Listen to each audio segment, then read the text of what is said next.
Praise the lord. ప్రియమైనటువంటి మీకు యేసు క్రీస్తు నామములో శుభములు తెలియజేస్తూ ఉన్నాను. ప్రియమైనటువంటి వారులారా, మీరందరూ కూడా యేసు క్రీస్తు నామములో క్షేమకరంగా ఉండాలని, ఆశీర్వాదమును అనుభవిస్తూ ఉండాలని చెప్పేసి ప్రభువైన యేసు క్రీస్తు నామములో మీ అందరి కొరకు ప్రార్థన చేసేవానుగా నేను ఉన్నానని చెప్పడానికి ఎంతో సంతోషిస్తూ ఉన్నాను. బ్లెస్సింగ్స్ ప్రేయర్ మినిస్ట్రీ ప్రార్థనా మందిరం ద్వారా మీ అందరి కొరకు మేము ప్రార్థన చేస్తూ ఉన్నాం. దేవుడు మిమ్మల్ని ఆశీర్వాదకరంగా ఉంచారని నేను నిశ్చయముగా నమ్ముతూ ఉన్నాను. ఈ దినము మీ కొరకు ఒక ఆత్మీయ సందేశముని ఇవ్వడానికి ప్రభువు మీ ముందుకు తీసుకొచ్చారు. నేను దేవుని స్తుతిస్తూ ఉన్నాను. ప్రియమైనటువంటి వారులారా, దేవుని యొక్క వాక్యం చెలవిచ్చుచూ ఉన్నది. సామెతల గ్రంథము 13వ అధ్యాయము 2వ వచనం ద్వారా, నోటి మాట చేత నువ్వు పోషించబడదవు.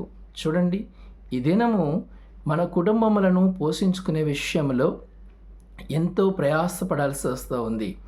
ఎన్నో వ్యయ ప్రయాసలు మనము భరించాల్సి వస్తూ ఉంది.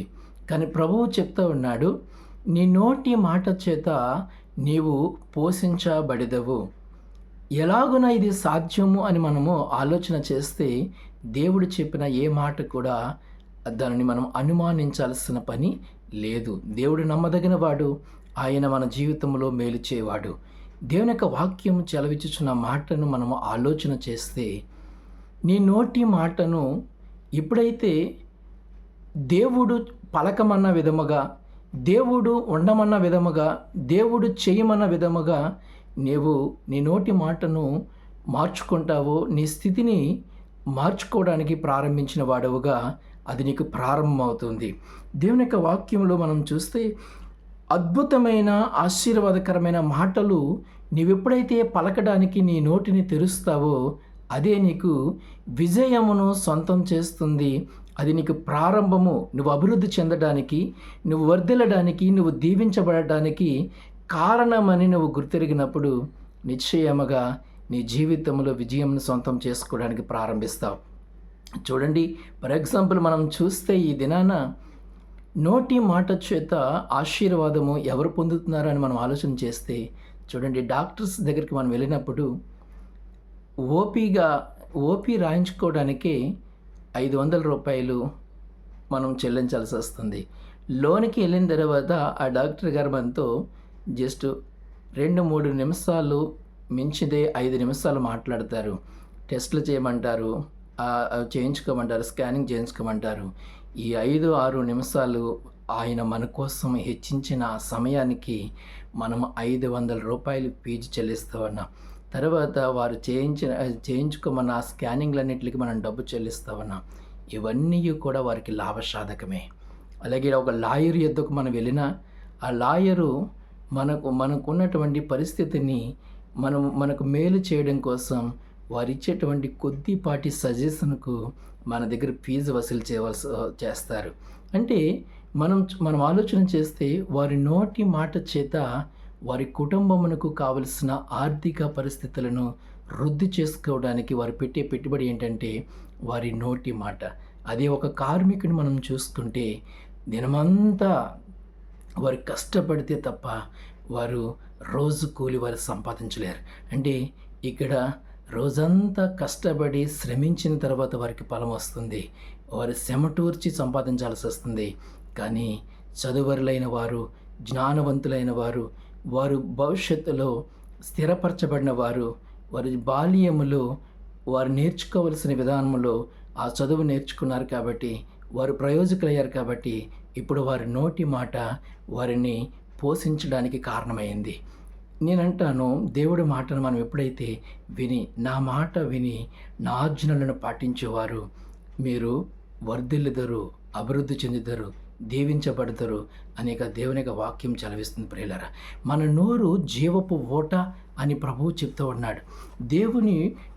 దేవుని బిడలముగా మనము మన యొక్క నీ నోటి మాటను సరైన విధానంలో నువ్వు వాడటం నేర్చుకోగలిగినప్పుడు ఏ సమయంలో ఎలా మాట్లాడాలో, ఎలాగన మనం జీవించాలో, ఇవన్నిటి విషయంలో దేవుని యొక్క సహాయాన్ని తీసుకుని మనం ముందుకు సాగినప్పుడు దేవుడు మన జీవితాన్ని అద్భుతముగా, ఆశీర్వాదకరంగా, దీవెనకరంగా మార్చబోతూ ఉన్నాడు. మనము ఎప్పుడు ఏ మాటలు మాట్లాడాలో ఆ మాటలు మాట్లాడడానికి మన నోరుని మనం ఉపయోగించడానికి నేర్చుకోవాలి. దేవుని యొక్క వాక్యంలో మనం చూస్తే సామెతల గ్రంథం 10వ అధ్యాయం 11వ వచనం, నీతిమంతుని యొక్క నోరు జీవపు ఓట. అంటే నీ నోరు జీవపు ఓట, విశ్వసించేవాని యొక్క కడుపులో నుండి జీవధారలు ప్రవహించునని చెప్పారు. అంటే విశ్వాసము ద్వారా మనం పలికిన ప్రతి మాటకు కూడా దేవుడు జీవము పోసేవాడుగా ఉన్నాడు. ఆ జీవము మనలను అద్భుతమైన కార్యములు చేయడానికి, ఆశ్చర్యమైన కార్యాలు చేయడానికి ప్రారంభిస్తుంది. యాకోబు పత్రికలో భక్తుడు యాకోబు గారు చెప్తున్నటువంటి మాట ఏంటంటే, మనము అనేకమైన విషయములలో తప్పిపోతున్నాం.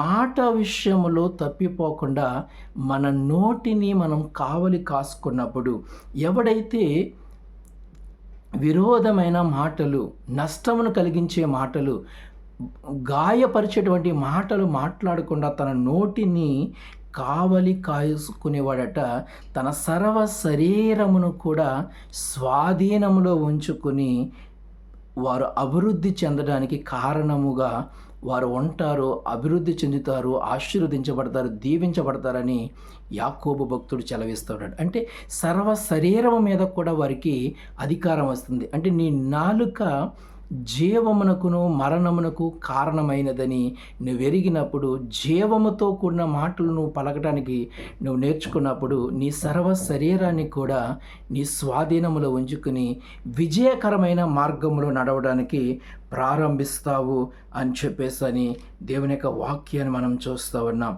ప్రియమైనటువంటి వారులారా, మనము దేవుని యొక్క వాక్యంలోంచి దావీదు యొక్క జీవితాన్ని మనము చూడగలిగితే, దావీదు జీవితంలో ఆయన విజయమును సంపాదించడానికి గల కారణం ఏంటంటే, తన నోటి మాట చేత దేవునికి ఇష్టడుగా తన జీవితాన్ని కట్టుకున్నటువంటి గొప్ప భక్తుడని మనం దావీదుని గురించి మాట్లాడాలి. ఎందుకంటే ఆయన స్తుతి చెల్లించేవాడుగా, స్తుతి చెల్లించాలంటే తన నోటితో ఆరాధించేవాడుగా, దేవునిగా చూసి దేవుని మహిమపరిచేటువంటి గొప్ప భక్తుడు దావీదు గారని మనం చెప్పాలి.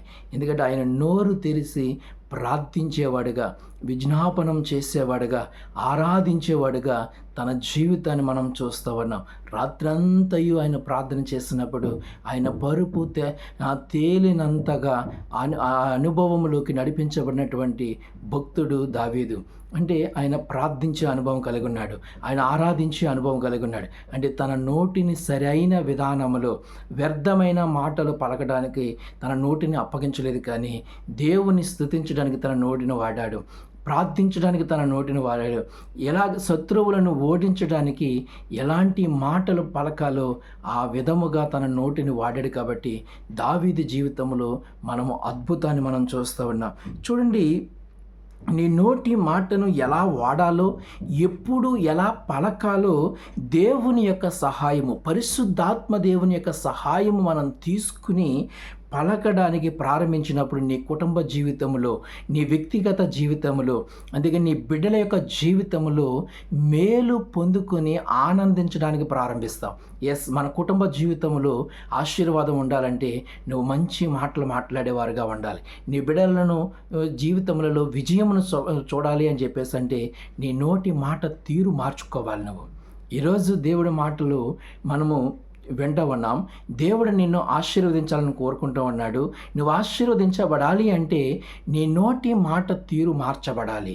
నువ్వు సరైన విధానంలో మాట్లాడడానికి నీ నోటికి అభ్యాసము, నేర్పు నువ్వు చేసుకోవడానికి ఇష్టపడాలి. దేవునికి స్తోత్రం కలుగునుగాక. హల్లెలూయా. ఎందుకు ఈ మాటలు మీతో చెప్పాల్సి వస్తుందంటే, శత్రువట మనలను దేవునికి విరోధమైన వానిగా, అంటే దేవుని దృష్టికి మనము ఇష్టలముగా ఉండబడాలి, కానీ శత్రువట దేవుని దృష్టికి మనలను దోషిగా నిలబెట్టడానికి వాడు చేసేటువంటి ప్రయత్నం ఏంటంటే, దేవుని యొక్క మాటను వినకుండా ఆజ్ఞను మీరేటట్లుగా చేసి మనలను దేవుని దృష్టికి దోషిగా నిలబెట్టడమే శత్రువు చేసేటువంటి ప్రయోగం. కాబట్టి యుద్ధమునకు వెళ్ళడానికి మనము సిద్ధపడినప్పుడు నీ నోటి మాటను ఎలా వాడాలో, ఏం ఏం పలకాలో, ఏం చెయ్యాలో అనే దాని మీద దేవుడి యొక్క సహాయాన్ని తీసుకుని, శత్రువు ఎన్ని విధాలుగా తంత్రములు వేసినా సరే యుద్ధమునకు సిద్ధపడిన నీవు భయము చెందకుండా, ఎందుకంటే నీ పక్షముగా ఉన్నవాడు సైన్యములకు అధిపతి అయిన దేవుడు, ఆయనను దాటి శత్రువు నీ యొద్దకు రాలేడు. కాబట్టి నిన్ను ముట్టినవాడు తన కనుగుడ్డును ముట్టిన వానితో సమానము అని చెప్పిన దేవుణ్ణి ముట్టగలిగిన శత్రువు అంటూ ఈ భూమి మీద లేడు. కాబట్టి ఈ మాట నీకు విశ్వాసం కలగజేస్తుంది. కాబట్టి నీ హృదయములో కానీ మనస్సులో కానీ ఏ భయము లేనివాడిగా ధైర్యముగా నువ్వు నిలిచినప్పుడు శత్రువు ఏ రూపాన నిన్ను భయపెట్టాలన్నా వాడి నోటి మాట చేత కానీ క్రియల చేత కానీ మరి ఏ రూపాన నిన్ను భయపెట్టాలన్నా వాడి వల్ల కాదు. కాబట్టి ఇక్కడ ఇశ్రాయేలు ప్రజలు ఒక ఫిలిష్తీయుడు అయినటువంటి గొలియాతు మాటలు విని భయము చెంది వారు యుద్ధములో చేతగాని వారి కింద నిర్వీర్యము చేయబడినటువంటి మనుషులుగా బ్రతికి ఉన్నారు. కానీ మరణమైనటువంటి స్థితిలో వారు 40 దినాల పాటు అలా ఉండిపోయారని గల కారణం ఏంటంటే గొలియాతు తన నోటి మాటల చేత రాజైన సౌలు యొక్క సైన్యం అంతటిని కూడా భయపెట్టినట్లుగా మనం చూస్తూ ఉన్నాం.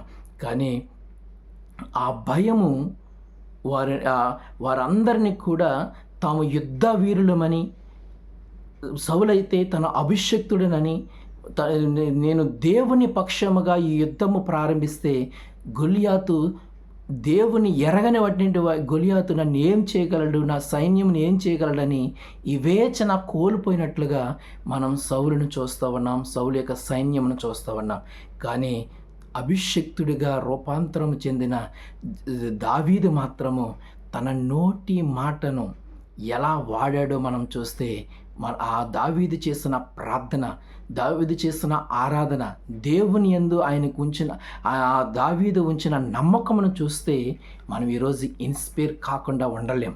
దావీదు తన నోటి మాటల చేత, దావీదు తన గొప్ప ప్రార్థన పరుడుగా మనం చూడాలి. ఎందుకంటే దావీదు గొలియాతు విషయంలో ఏం చేశాడంటే తన నాలుకను పరిశుద్ధాత్మ యొక్క సహాయముతో సరైన విధానములో వాడాడు. కాబట్టి గొలియాతుతో చెప్తూ ఉన్నాడు, నీతో యుద్ధము చేయుచున్నవాడును నేను కాదు, యుద్ధము యెహోవాయే, నిన్ను హతమార్చేది నేనే, కానీ నా చేత హతమార్చేటట్లుగా నాకు శక్తినిచ్చేవాడు, నాకు బలమునిచ్చేవాడు ఈ దినమున నిన్ను హతమార్చి నీ ఒడిలో ఉన్నటువంటి కత్తిని తీసి నీ పేక నరికి ఆకాశ పక్షులకు ఆహారముగా ఇవ్వకపోతే అభిషేకము చేయబడిన దావీదు చేతగానివాడుగా ఉంటాడని చెప్పేసని ఆ పౌరుషమైన మాటలు మాట్లాడినప్పుడు ఆయన అంటాడు, గొలియాతు అంటాడు, ఆ మాటల చేత విభ్రాంతి చెందబడిన వాడిగా ఈ దావీదును చూసి కుక్కను తరమడానికి వచ్చినట్లుగా, ఏంటి నువ్వు వచ్చే విధానం ఏంటి, నువ్వు చేసే యుద్ధ తీరేంటి అని చెప్పేసినప్పుడు, చూడు దేవుడు నా పక్షముగా నిలబడి యుద్ధం చేయిస్తూ ఉన్నాడు, ఈ దినమే నువ్వు హతమార్చబడబోతూ ఉన్నావు అని ధైర్యముతో పలికినటువంటి దావీదు మాట తీరును చూసి గొలియాతు నిర్బంతరమైపోయాడు. అలాగనే గురి చూసి వడిసెలతో గులకరాడుతూ మొత్తం తన నుదుటిపై కొట్టగా గొలియాతు ఎంత అహంకారంతో ఇశ్రాయేలు ప్రజలను, దేవుని ప్రజలైనటువంటి వారిని దూషణ పాలైనటువంటి గొలియాతు, అంతేకాదు అభిషక్తుడిగా ఉన్నటువంటి దావీదును కూడా తన నోటి మాటల చేత, పౌరుషమైనటువంటి మాటల చేత శపించినటువంటి గొలియాతును దేవుడు హతమార్చడానికి, అతని మరణము పాలవడానికి అనుమతించాడు. కాబట్టి దావీదు గురి చూసి రాడు విసరగా అది నేరుగా వెళ్ళి ఆయన నుదుటిపై కొట్టబడినప్పుడు నేల మట్టమునకు ఒరిగిపోగా దావీదు అదును చూసి తన ఒడిలో ఉన్న కత్తిని తీసి అతను పీక నరికి ఆయనను మరణింప చేశాడు. ప్రియమైనటువంటి వారలారా, ఎవరైతే అభిషక్తులకు విరోధముగా మాట్లాడుతూ ఉన్నారో, ఎవరైతే దేవుని బిడలకు వ్యతిరేకంగా మాట్లాడుతున్నారో చాలా జాగ్రత్త. నీ నోటి మాటను జాగ్రత్త పరచుకోవాలి. మనము ఎవరిని కూడా మన నోటి మాట చేత బాధ పెట్టే వాళ్ళం కింద, కీడుని పలికే వాళ్ళ కింద మన జీవితం ఉండకూడదు. ఎందుకు నేను ఈ మాటలు మీతో చెప్తున్నానంటే, శత్రువు అనేవాడు ఎక్కడి నుంచి వస్తాడు అని చెప్పేసి అంటే, ఈరోజు మన జీవితాల్లో మనం చూస్తే, మన కుటుంబ జీవితాల్లో మనం ఎదుర్కొంటున్న పోరాటాలు, మన బిడ్డల జీవితంలో మనం చూసుకుంటున్న పోరాటాలు, సంఘంలో మనం ఎదుర్కొంటున్నటువంటి పోరాటాలు, అంతే కదా, మన బంధువుల ద్వారా మనం ఎదుర్కొన్న పోరాటాలు, ఇవన్నీ ఎక్కడి నుంచి వస్తాయంటే, శత్రువు చాలా సులువైనటువంటి సిక్కులు పెడతాడు. వాడి యొక్క తంత్రాలే వేరు, వాడి ఆలోచనలే వేరు. శత్రువు మనకు ఎక్కడి నుంచి వస్తాడు, వాడి యొక్క ప్రభావం ఎలాగ ప్రత్యక్షమవుతుందని మనం చూస్తే 5 రకాలుగా మన జీవితాలను శత్రువు శోధించేవాడుగా, శ్రమల పాలు చేసేవాడుగా, ఇబ్బందులు పాలు చేసేవాడుగా ఉంటాడు. ఒకటి మనం చూస్తే, రక్షణ లేని నీ పొరుగు వారి వల్ల, నీ యొక్క ఇరుగు పొరుగు వారి వల్ల నీకు శ్రమలు కలుగుతూ ఉన్నాయి. రెండోది చూస్తే, ప్రభుత్వం వల్ల మనకు శ్రమలు రాబోతూ ఉన్నాయి. మూడోది చూస్తే, సొంత కుటుంబంలో నుంచే మనకు శ్రమలు వస్తూ ఉన్నాయి. ఇంకా చూస్తే, పాత స్నేహితులైనటువంటి వారి ద్వారా కూడా మనకు శ్రమలు విస్తరించబోతూ ఉన్నాయి. ఇంకా చూస్తే, యజమానులు, మనం ఏ స్థలంలో అయితే పని చేస్తూ ఉన్నామో ఆ యజమానుల ద్వారా కూడా మనము శ్రమలకు పాలవలసి వస్తుంది. ఈ 5 రకాలమైనటువంటి శత్రువులను మనము జయించాలి. ఆ పోరాటముల నుంచి మన జయకరమైనటువంటి జీవితాన్ని మనం సంపాదించాలి అని చెప్పేసి మనం ఆలోచన చేసినప్పుడు, నీ నోటి మాటను ఎలా వాడాలో, ఎప్పుడు ఎలాంటి సహాయం కావాలో పరిశుద్ధాత్మ దేవుని యొక్క సహాయం తీసుకుని మనము అలాంటి మంచి మాటలు మాట్లాడడం వల్ల దేవుడు మన జీవితంలో జయాన్ని ఇస్తాడని చెప్పి. ఎందుకంటే నీ నోటి మాట చేతనే నువ్వు పోషించబడాలి. నీ యజమానుడు నీ మాట విని నిన్ను ప్రేమించగలిగేటట్లుగా నువ్వు చేసుకోగలగాలి. అంతేకాదు, ప్రభుత్వములు ఎన్ని చట్టాలు తీసుకొచ్చినా సరే, నీవు యథార్థతను కోల్పోలేనంత వరకు నీ మంచి మాట చేత, అరే వారు మంచివారు, వారు ఎవరికి హాని చేయరు, అందరిని దీవిస్తారు తప్ప ఎవరి జోలికి పోరు అనేటువంటి మంచి సాక్ష్యమును నువ్వు సంపాదించుకోవడం ద్వారా ఎంతమంది మీద ఎన్ని రకాలుగా వారు ప్రభావితము, వారి యొక్క శ్రేష్ఠుల ద్వారా నష్టం కలిగినప్పటికీ నీ జోలికైతే ఏ ప్రభుత్వము రాదు, ఏ అధికారి రారు, ఏ విధమైనటువంటి పెద్దలు నీ యొక్క జోలికి రాకుండా నీ నోటి మాట నీకు కావలి కాస్తూ ఉంది, నీకు మేలు కలగజేస్తూ ఉంది. ఇంకా చూస్తే, నీ ఇరుగు పొరుగు వారు వల్ల నీకు వచ్చే శ్రమలను నువ్వు జయించడం కోసం నీ నోటి మాట చేత వారిని స్నేహితులుగా మార్చుకోవాలి. వారిని మంచి మాటలతో పలకరించాలి. వారి కొరకు నువ్వు ప్రార్థించగలగాలి. వారిలో ఉన్న అవిధేయతను క్షమించగలగాలి. వారి దేవునికి విరోధముగా చేయుచున్న ప్రతి కార్యమును బట్టి కూడా వారిని క్షమించి వారి మీద ఆశీర్వాదములు పలికినప్పుడు నీ ఇరుగు పొరుగు వారు నిన్ను ప్రేమించేవారుగా చేయబడతారు. ఇంకా స్నేహితుల వల్ల ఎలాంటి అభ్యంతరాలు వస్తున్నాయో నువ్వు ఎరిగిన వాడుగానే ఉన్నావు. కాబట్టి వారి ఎడల దేవుని యొక్క మంచితనము నువ్వు కనపరచగలిగినప్పుడు, నీ నోటి మాట చేత వారిని ప్రేమించగలిగినప్పుడు ఈ యొక్క శ్రమలన్నిటి నుంచి కూడా నువ్వు విడుదల పొందుకోగలుగుతావు. అప్పుడు నీ నోటి మాట నిన్ను పోషించడానికి, నిన్ను అభివృద్ధి చెందడానికి, దేవునికరంగా నడిపించడానికి కారణంగా మార్చబడుతుంది. సౌలు ఒక అభిషక్తుడే, కానీ దావీదు కూడా తన వలె అభిషక్తుడిగా ఉన్నప్పటికీ ఆ అభిషక్తుడును క్రిటిలైజ్ చేస్తూ, తక్కువ చేస్తూ మాట్లాడే అనుభవం చూస్తాను.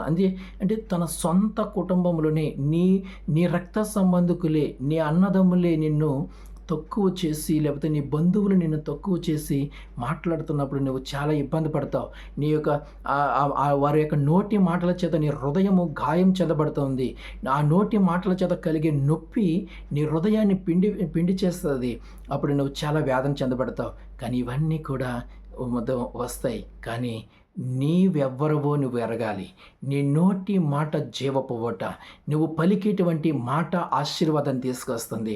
నువ్వు పలికేటువంటి మాట నీ జీవితంలో మేలు చేస్తుంది. నువ్వు పలికేటువంటి మాట శత్రువును సహితం మిత్రునిగా మారుస్తుంది.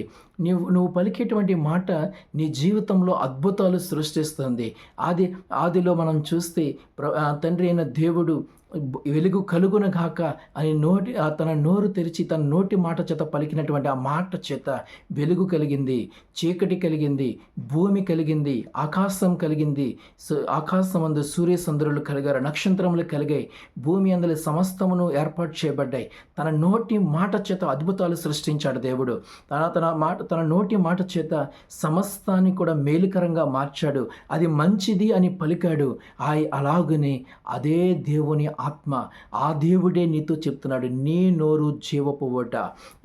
విశ్వాసం చేత, నీ నోటి మాటల చేత నువ్వు జీవాన్ని నీలో ప్రవహింప చేసుకుంటూ అద్భుతాలు సృష్టించేవాడుగానే ఉన్నావు అని చెప్పేసి ప్రభువు చెప్తూ ఉండగా, ప్రియమైనటువంటి వారలారా, నీ నోటి మాట నిన్ను పోషించడానికి ఆ ఫైనాన్షియల్ బ్లెస్సింగ్ చూడండి.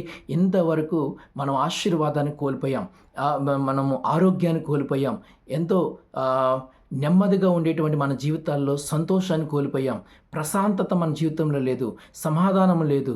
కానీ ప్రభు అంటూ ఉన్నాడు, ఇప్పుడు నీ నోటి మాట చేత నువ్వు ఆగిపోయిన ఫైనాన్షియల్ బ్లెస్సింగ్ నువ్వు పలుకు. జనము లేక ఐశ్వర్యం నా యొద్దకు తేబడును, దేవుడు నా యొద్దకు పంపిస్తూ ఉన్నాడు. ఎస్, దేవుడి నీ యొద్దకు ఫైనాన్షియల్ బ్లెస్సింగ్ వచ్చేటట్లుగా దేవుడు చేయబోతున్నాడు. ఆరోగ్యాన్ని నేను తిరుగు పొందుకోబోతున్నానని చెప్పేసాను పలుకు. దేవుని యొక్క ఆరోగ్యాన్ని నువ్వు సొంతం చేసుకోబోతున్నావు. దావీదు అంటున్నాడు, యెహోవా నామములో నేను బలమును పొందుకున్నాను, క్రొత్త బలమును పొందుకున్నాను, క్రొత్త అభిషేకాన్ని పొందుకున్నాను, కొత్త ఆలోచనలను, నూతనత్వమును నేను పొందుకున్నానని చెప్పేస్తాను. తన నోటి మాట ఫలముల చేత ఆయన పోషించబడ్డాడు. తన శరీరంలో ఆరోగ్యాన్ని పొందుకున్నాడు, సంతోషాన్ని పొందుకున్నాడు, జీవింప చేసేటువంటి అద్భుతమైనటువంటి శత్రువుల మీద విజయం పొందుకున్నాడు. తాను చేసిన యుద్ధంలో ఏ ఒక్క యుద్ధంలో కూడా ఆయన ఓడిపోయినటువంటి పరిస్థితులు మనం చూడట్లేదు. కారణం ఏంటంటే, ఈ యుద్ధంలో నేను గెలవబోతున్నానని చెప్పి ప్రభువు పేరట ఆయన పలికిన పలుకును దేవుడు రూఢిపరిచాడు. నా సేవకుని మాటను నేను రూఢిపరుస్తానని చెప్పిన దేవుని యొక్క మాట యథార్థమైనది, నమ్మకమైనది. కాబట్టి ఆయన పరిశుద్ధుడు, ఆయన నమ్మదగినవాడు.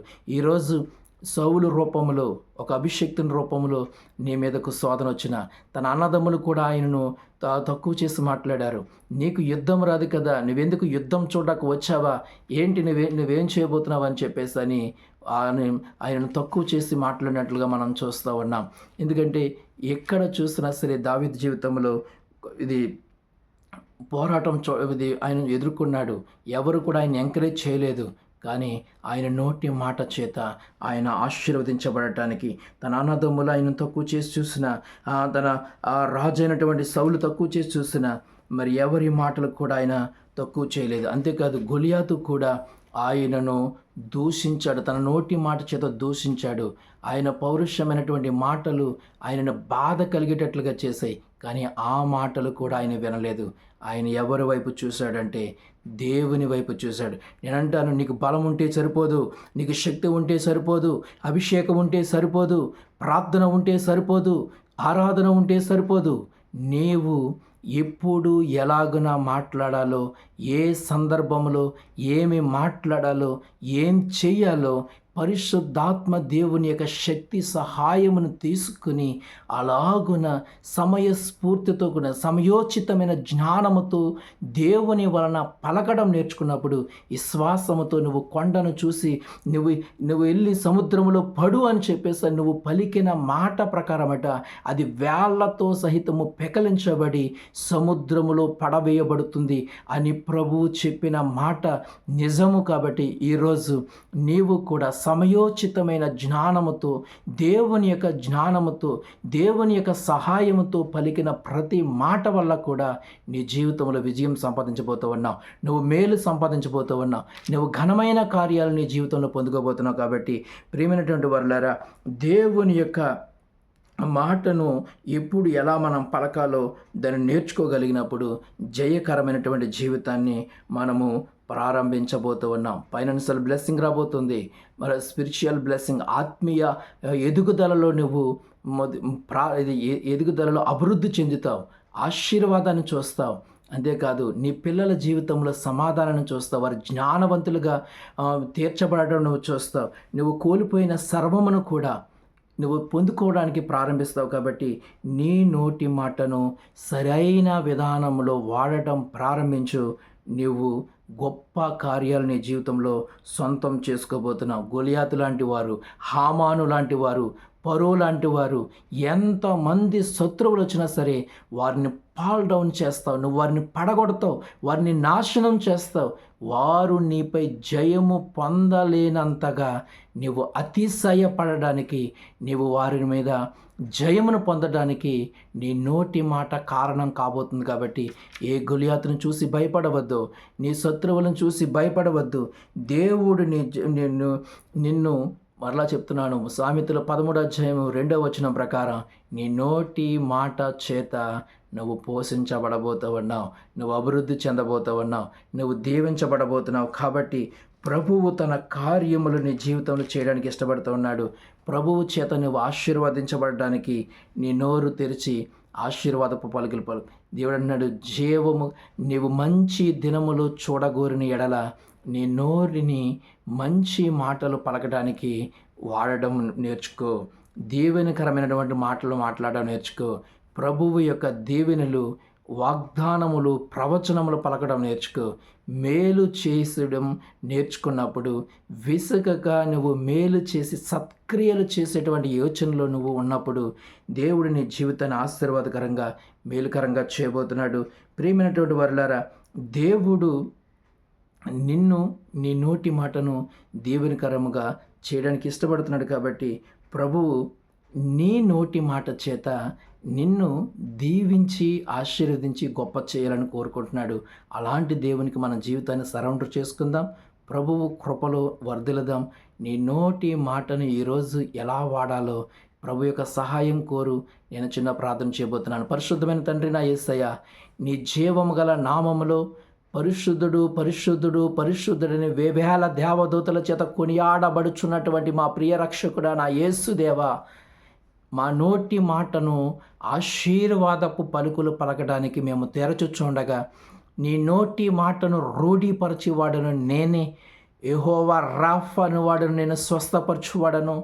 ఎబెనేజర్ అని దేవుడు నేను ఎల్లప్పుడూ నీకు తోడుగా ఉన్నవాడను. యెహోవా ఈరే, యెహోవా నిస్సి, యెహోవా మెకాదేశ్, ఎల్ రోయి, మాకు జయమునిచ్చువాడా, మమ్మల్ని గెలిపించువాడా, అయా చూచుచున్న దేవుడా, మా యజమానుడా, అయా రబూని, మా బోధకుడా, నీకే సమస్త మహిమ, ఘనత, ప్రభావాలు చెల్లిస్తూ ఉండగా అయ్యా నా తండ్రి, మా జీవితంలో ఎన్నో మేలులు పొందుకోవలసిన వారమై ఉండి కూడా అవన్నీ ఆగిపోయినాయి ప్రభా. ఫైనాన్షియల్ బ్లెస్సింగ్ ఆగిపోయింది అయ్యా నా తండ్రి, స్పిరిచువల్ బ్లెస్సింగ్ ఆగిపోయింది అయ్యా నా తండ్రి. నైనా ఆరోగ్యాన్ని కోల్పోయాము, మనశ్శాంతిని కోల్పోయాము అయ్యా. ఉద్యోగం కోసం ఎదురు చూస్తున్నాము, అది దాన్ని సొంతం చేసుకోలేకపోతున్నాము. వ్యాపారంలో అభివృద్ధి పొందాలనుకుంటున్నాం, అవి పొందలేకపోతూ ఉన్నాం నా తండ్రి. నైనా ప్రతి ఆటంకము తొలగిపోనట్లు ఇప్పుడే మా నోరు తెరిచి మేము ఆశీర్వాదాన్ని పలుకుతున్నాం ప్రభా. ఉద్యోగము లేకుండా ప్రభు ఉద్యోగ ప్రయత్నాలు చేస్తున్నారు, ఉద్యోగములు కలుగునుగాక. వ్యాపారములో అభివృద్ధి కొరకు ఎదురు చూస్తున్నారు, అభివృద్ధి చెందుదురుగాక అయ్యా. లాభాభివృద్ధి ప్రభ పొందుదురుగాక అయ్యా. పిల్లల కోసం ఎదురు చూస్తున్న బిడ్డలకు పిల్లలు కలుగునుగాక. యేసు నామములో ఆరోగ్యము అయ్యా నా తండ్రి, కోల్పోయిన వారికి ఆరోగ్యము కలుగునుగాక అని పలుకుతున్నాను ప్రభా.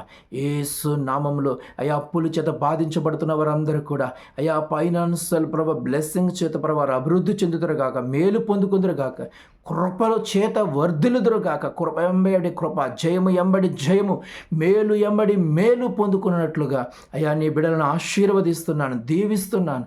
వారి నోటి మాట చేత అయ్యా నా తండ్రినైనా అయ్యా వారు పోషించబడడానికి కృప చూపించమని ప్రార్థన చేస్తున్నాను, ఆశీర్వదించమని ప్రార్థన చేస్తున్నాను. మీరే గొప్ప చేసి గణపరిచి దీవించమని, కృప ఎంబడి కృప దీవెనలతో నింపి ఆశీర్వదించమని, నిన్ను ప్రేమించుచున్న వారికి అయ్యా నా తండ్రి సమస్తమును మేలు కలుగులాగన సమకూర్చి అయా నా తండ్రి పోషిస్తానని చెలవిచ్చిన దేవుడువు ప్రభ. నిన్ను ప్రేమించుచున్న వారిని తప్పిస్తానన్నావు, దీర్ఘాయువునిస్తానన్నావు. శత్రువు యొక్క అయా నా తండ్రి శరలో నుంచి వారిని ప్రభు విడిపిస్తానని వాగ్దానములు ఇచ్చిన దేవుడు నమ్మదగిన వాడవు. కాబట్టి నీ కృపా కాపుదలకు నీ బిడ్డలను అప్పగిస్తున్నాను. ఈ వీడియో చూసి ఎంతమంది అయితే ప్రభ అయా నా తండ్రి ఆశీర్వాదం తన నోటి మాటను సరిచేసుకోవడానికి ఇష్టపడుతూ ఉన్నారో వారందరి జీవితంలో ఆశీర్వాదమును పొందుకుని దీవించబడినట్లు వారిని వర్ధిల్లింపచేసి గణపరచమని యేసు క్రీస్తు నామమున ప్రార్థించి బ్రతిమాలు వేడుకొంచున్నాము తండ్రి. ఆమేన్. God bless you. ఈ యొక్క blessings prayer ministry YouTube channel ద్వారా ఈ యొక్క ఆధ్యాత్మికమైన సందేశం మీరు చూడండి, మీరు దీవించబడండి. అనేకులకు మీరు చూసి మీరు ఆశీర్వదించబడి మీ యొక్క స్నేహితులకు బంధువులకు దీన్ని షేర్ చేసి వారు కూడా ఆశీర్వదించబడడానికి మీ వంతుగా మీరు ఈ కార్యక్రమమును షేర్ చేసి వారిని ఆశీర్వాదముల వైపుకు నడిపించండి. ఎందుకంటే నీ నోటి మాట చేత నువ్వు పోషించబడుతున్నావు కాబట్టి నువ్వు చేసేసేటువంటి ఆ విధానము వారి జీవితంలో వారి నోటి మాటను కూడా సరిచేసుకుని వారు కూడా దీవించబడడానికి కారణమవుతుంది. కాబట్టి డియర్ ఫ్రెండ్స్, మీరందరికీ కూడా ఈ వీడియో ప్రారంభము నుండి ముగింపు వరకు చూడండి, మీరు ఆశీర్వదించబడండి, అనేకులకు చేర్చేయండి, దీవించబడండి. God bless you. ప్రభు మిమ్మల్ని దీవించి ఆశీర్వదించునుగాక. ఆమేన్.